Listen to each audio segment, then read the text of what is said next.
Hello and welcome to another video. So I didn't have much faith in Vengeance Blood going into this expansion for rotation. So with the mini expansion it really didn't help the odds. I do like Dark Fiend. I haven't got to test the new golds. I only have one of them and I didn't feel like it was worth just throwing a one-of in here at the moment. And of course this deck probably isn't super optimized, but it was the best kind of deck I could come up with and find. I made a couple of adjustments based on cards, but right now it just feels lackluster, and I'm not sure what it is, whether it's just the fact that so many decks have decent burn and storm damage that it's hard to keep yourself in Vengeance at the moment, which I think is Vengeance's overall problem. Unlike aggro in Unlimited, which I'm still struggling with right now, I've been messing around with that a little bit, my popular aggro deck that I actually quite enjoy. Even in Unlimited it's struggling just because of the current meta environment, but hopefully things will change, this deck will become more viable. Unfortunately in this video we don't get to see Dark Fiend played, but I mean it's a pretty generic card, Vengeance, Fanfare, you know, all the basic stuff. Honestly it's just a higher stated Dark General with a nice little couple of extra effects on top. I really want to get that if you have 0 cards in your hand game +3/+1, but I think we're going to save that for Unlimited. But overall, it's still a reasonably solid deck. It did perform, I would say it won about 40% of its overall matches, most of which I was focusing on Dark Fiend, and I didn't just focus on purely getting damage and winning, so I do gotta say that if I had have played more optimally, I probably would have won. It's just I wouldn't have been using the card I was trying to use for this video, so we're gonna get right into it and check it out.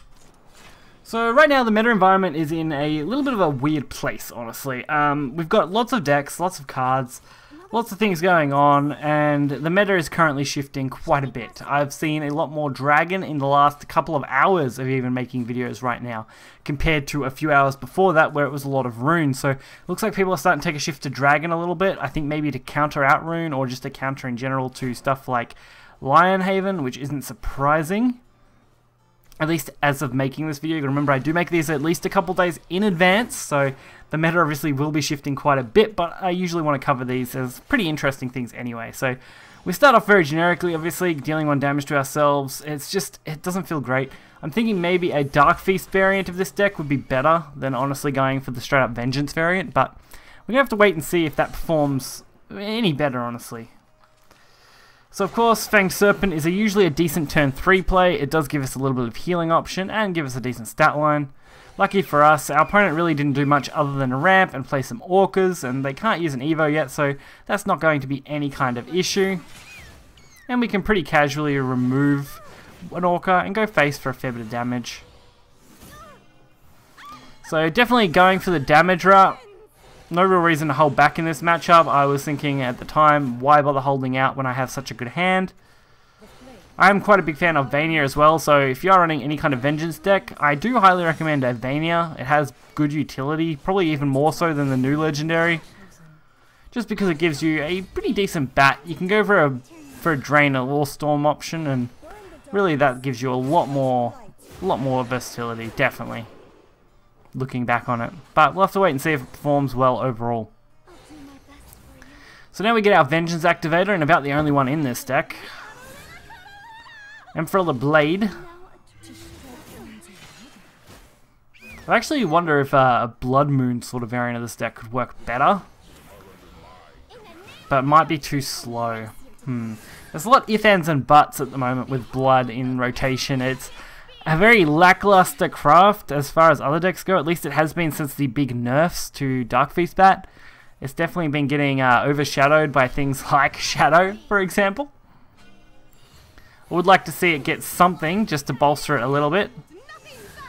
It doesn't need to be broken, but it definitely needs more power to compete right now. It's definitely one of those crafts, though, that trying to balance is just a nightmare. You go too far one way and you break it, you go too far the other way and it becomes broken, so definitely tough.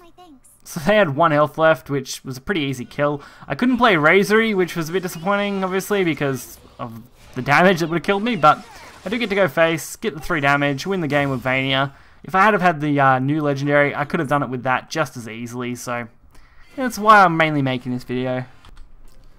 Especially since the new Legendary is basically just a generic Storm card. I mean, it would work just as well if I had Dark General, Vania, even a Wolf at that point. Oh, actually, Wolf would have killed me, so that would have been no good. But you get the gist. Like, it's one of the more generic legendary Storm cards. It's definitely not bad. I think it's definitely a good card, but it's a generic one. It's predictable, it's obvious, and it's something Blood has plenty of.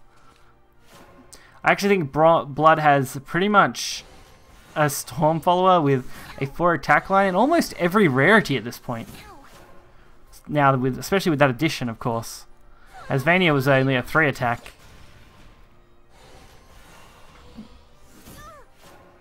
So this matchup against Blood is more about who's going to die first. And going first actually gives you a little bit of an edge here, which is always good. Although I do need to remove this now. But we're going to still be well ahead, which is one area that I'm quite happy to be against a BloodCraft player. So I don't fight a lot of BloodCraft. This is actually a pretty rare mirror to go up against, Blood on Blood. Our decks obviously vary a reasonable amount, but it works in our favour a little bit. So down to 12, they then go for their Vengeance Activator. It looks like they are running a very similar build to what I am. No real surprise there. And not too shocking that I go for my own Vengeance Activator to remove this, putting us on a reasonably equal playing field with me being slightly ahead. I still much prefer Belf. I think she was a much better Vengeance Activator, and I would love to see something like her reappear. Maybe as a recrafted card in the next expansion or something. That would be actually amazing. So we get a decent chance to go for Vania.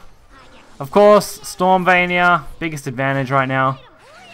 5 damage to the face, taking half their health. Leaving them with just 5 measly points to work with. And it looks like they're going to go pretty hard with these double Razor Claw. Still going to be 1 short after this Evo, so they do need some way to kill me. And Gift of Bloodkin, that's definitely one way to go about it. Unfortunate for them though, a draw when you damage both players at the same time, if it's in your turn, ends in your opponent's victory, so it did end up being my win. So while playing this deck a reasonable amount, I could definitely say it's not going to be a strong deck right now. Maybe, like I said, if I did include the new gold and I made some more adjustments, maybe I could get it to a more competent level, but it's definitely not on the same level as Rune, Shadow, Dragon, all those sort of decks that are just going to be sitting in that top chain. Even Lionhaven is well above what these Vengeance Blood decks can really do at the moment.